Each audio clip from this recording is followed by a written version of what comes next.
What's up, guys? This is CJ, or Deadly Cyclone with the Strike YouTube channel. We're back again today after last week to do another Samsung device. It's a mini unboxing. I have already taken it out of the box, but we'll go through what's in the box and then I'll show you a little bit about the phone. This is the Samsung Galaxy S20 Ultra 5G, which every phone they make this year is 5G of their main flagship line, so it probably won't mean a lot to most of us. I know here in Iowa we still don't have 5G. I think Des Moines is supposed to be getting it in the first wave, but that was supposed to happen last year and we're still not there. So I think the 5G, if you're getting a phone to keep for a good 2-3 years, I think eventually you'll be on that bandwidth and you'll be able to get the benefits of that, but for right now, not so much. But this is the box. It's pretty standard. It's a Samsung box. It's matte black as usual. Not much anything interesting going on here, so I'm just going to take this part. And once again, they did this with the flip, which you can check out the video of that on my channel right now. But they keep hiding these little paper things up in the top, and people keep missing them. So I'm going to set that over there. There you go. And really, in this one, like in the flip, there was an actual case for it, but we're definitely not going to get a case in this one. So there's your tool for taking out SIM cards, which I said in the last video I like that they keep giving us, although I have a dozen of them now. Let's see what else we got in here. It looks like just papers, and they're kind of stuck in there, so there's nothing else in there. Put it off to the side. So here you go. So screen protector.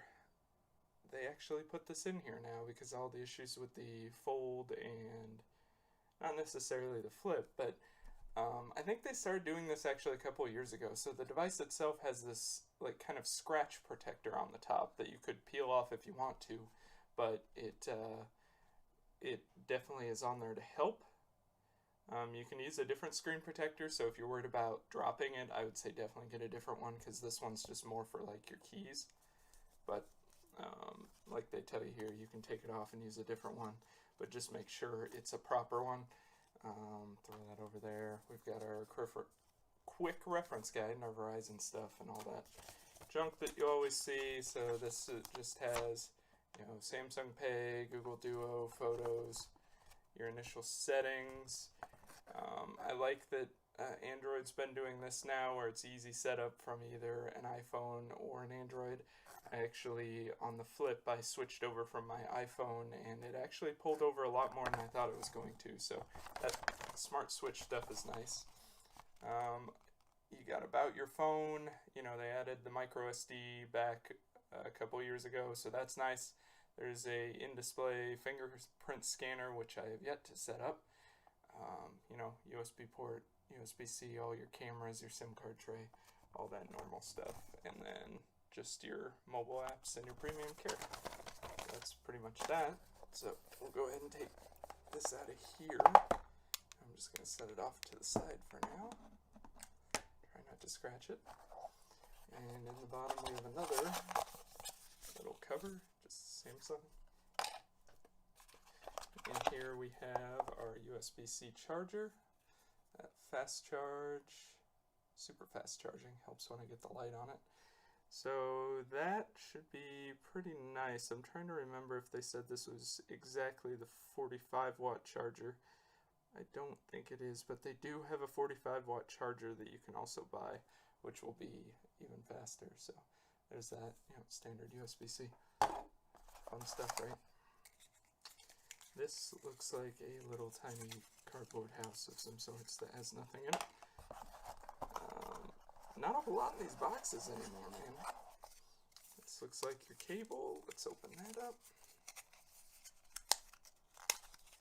And unroll. It seems like there's a lot of cardboard. Like, do you need this much for this? Like, could you just put a little wire around this and throw it? Anyways. This is just your USB-C cable, USB-C to USB-C. No more Type A's in there. I think there might be an adapter in there still. Actually, I don't know if there is. They usually, if you have Samsung phones in the past, you probably have about 20 of the USB-A to USB-C adapters, but I'll set that over there. And this looks like it might be it in the box. Get that out of the way. These are your AKG earbuds. Still one of my favorite collaborations, that they're actually partnering with a company that offers really good sound and really good headphones to put in the box. And there's your USB-C, because these are now USB-C only. There's no headphone jack. So love it or hate it, we're getting to that point where there are no more headphone jacks in the device. There are still phones out there if you like that, so, you know. And here's your extra ear tips. As far as what's in the box, that's, you know, jokes aside, that's all that's in the box. So definitely no adapter, which is strange because I'm so used to having those everywhere. So we'll set that up there. And then the device itself. So hopefully it doesn't have too many fingerprints and you're going to see me behind the camera again. But there's that beautiful, huge 6.8, I think, inch screen. Flip it over, very shiny, very fingerprint magnet. I had to wipe this thing off like multiple times already today. You can see it's got that 100x on there, which I'll show you it in a minute. It's a cool feature, but you really can't get any kind of good photos with that, so it's funny that they put it on the back. But that's kind of the device, I guess. So you've got on the side here, if I can get some focus in here, you've got your power button and your volume rocker. And that was kind of the same with the Galaxy Flip. There wasn't much on there. But if you watch my Flip video, the power button was actually recessed because it was a fingerprint reader, and I didn't actually like that because my thumb would automatically hit the volume rocker instead. So kind of glad that it's not recessed on here, if you can see that. And on the other side is just basically nothing. Absolutely nothing. And on the top, you got your SIM card slot, and it looks like a little microphone, probably for noise cancellation. In the bottom, another microphone, your speaker grill, your USB-C port. So that's the device itself. It's nice. I mean, it feels nice. I was surprised though, because a lot of videos I watch, this is a really big phone, this is so huge, and then, you know, I get it, and it's not that much bigger than the iPhone 11 Pro Max I've been using for the last 8 months. It's definitely taller, but it doesn't weigh that much either. I mean, it definitely feels like a Samsung device. It's a solid phone, it's solid metal and glass, but it feels good in the hand. Now, if you put a case on it, that might make it a little bigger. It might be harder to fit in your pockets. For me, it still fits in my pocket, but, you know, depends on what kind of pants you wear, I guess. So I'm going to go ahead and boot this thing up and just ignore if I have any notifications popping up right away.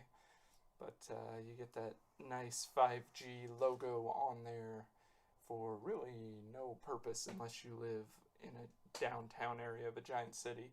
And even then, based on some of the tests other YouTubers like MKBHD have done, you have to be very close to those towers to get any kind of the high end, you know, over a gig speeds. So most of what you're going to see with 5G, it will be faster, but it doesn't penetrate as well as 4G LTE has done in the past. So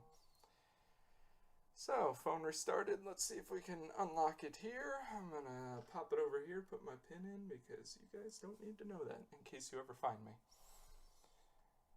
Getting the phone started up. There's my lovely Witcher 3 background. Shout out to the Reddit wallpapers threads for those. But that's the device, and you can see just how nice that screen is and how big that screen is. And it's just, everything's just super quick to open, all the apps. And by default, this thing isn't set to the high refresh rate that it comes with standard, so I'll show you where you gotta go to do that. So a lot of people may get it and be like, this doesn't seem any faster. That's because by default it's not. But if you go into, if I click the right button, display, and motion smoothness, you can see here that there's that high refresh rate. So initially it's set to 60 hertz. You definitely want to switch it to 120. I think that's one of the best features of this phone, is just how smooth everything is on 120. And with that, your screen resolution is set to 2400 by 1080. If you turn the high refresh rate back down to 60, you can go all the way up to that 3200 by 1440. But on the 120 hertz refresh rate, the highest resolution you can do is that 2400 by 1080. But I find it looks fine. Like, it looks super crisp. I mean, you guys can see it from here. I know you're seeing it through a screen, but it looks sharp. I don't think I'm missing out much, and the refresh rate that you get just scrolling through stuff, like if I were to open Twitter here and just scrolling, and I know this is a funny demo to do because depending on what screen you're watching this on, you may not notice it, but everything's just super quick and super smooth when you're scrolling through different apps, and you're just... So, you may have noticed I switched directions. That's because I ran out of space on my iPhone. There's a joke there somewhere if somebody wants to make it, I'm sure. But I think what I was last doing was scrolling through, and let me put this in, Twitter, just to show you guys the screen and how good the 240 hertz, or not 240, that would be amazing, the 120 hertz refresh is. And as I showed here, you can scroll through pretty quickly. The other thing that I wanted to show off, and I know a lot of videos have mentioned this, but let's see if we can get closer here. If you hit the icon there, there's this keep open for quick launching. And what that does is it pins the app into the RAM, so into the active memory. And what that enables you to do is your phone won't shut down your app if you go away from it for a while. So there's a lot of times when I've been writing an email and I have to go look up something on the web or whatnot, and I come back and my email software is closed because it took it out of RAM and there was not enough RAM. So in order to combat that, they added that pin to memory, and that just enables that app to stay open all the time for good. So I'm curious to see how eventually that affects the RAM, if it does, or affects the battery life or anything like that. But it's a nice feature to have, and this phone definitely has enough RAM to satisfy the need for it. So you may not even need to use it, I guess, given the amount of RAM in the phone, but overall, I think it's a nice feature to have. So that's just kind of an overview. I might see if I can do a little video with the phone itself and throw it up on the channel as well.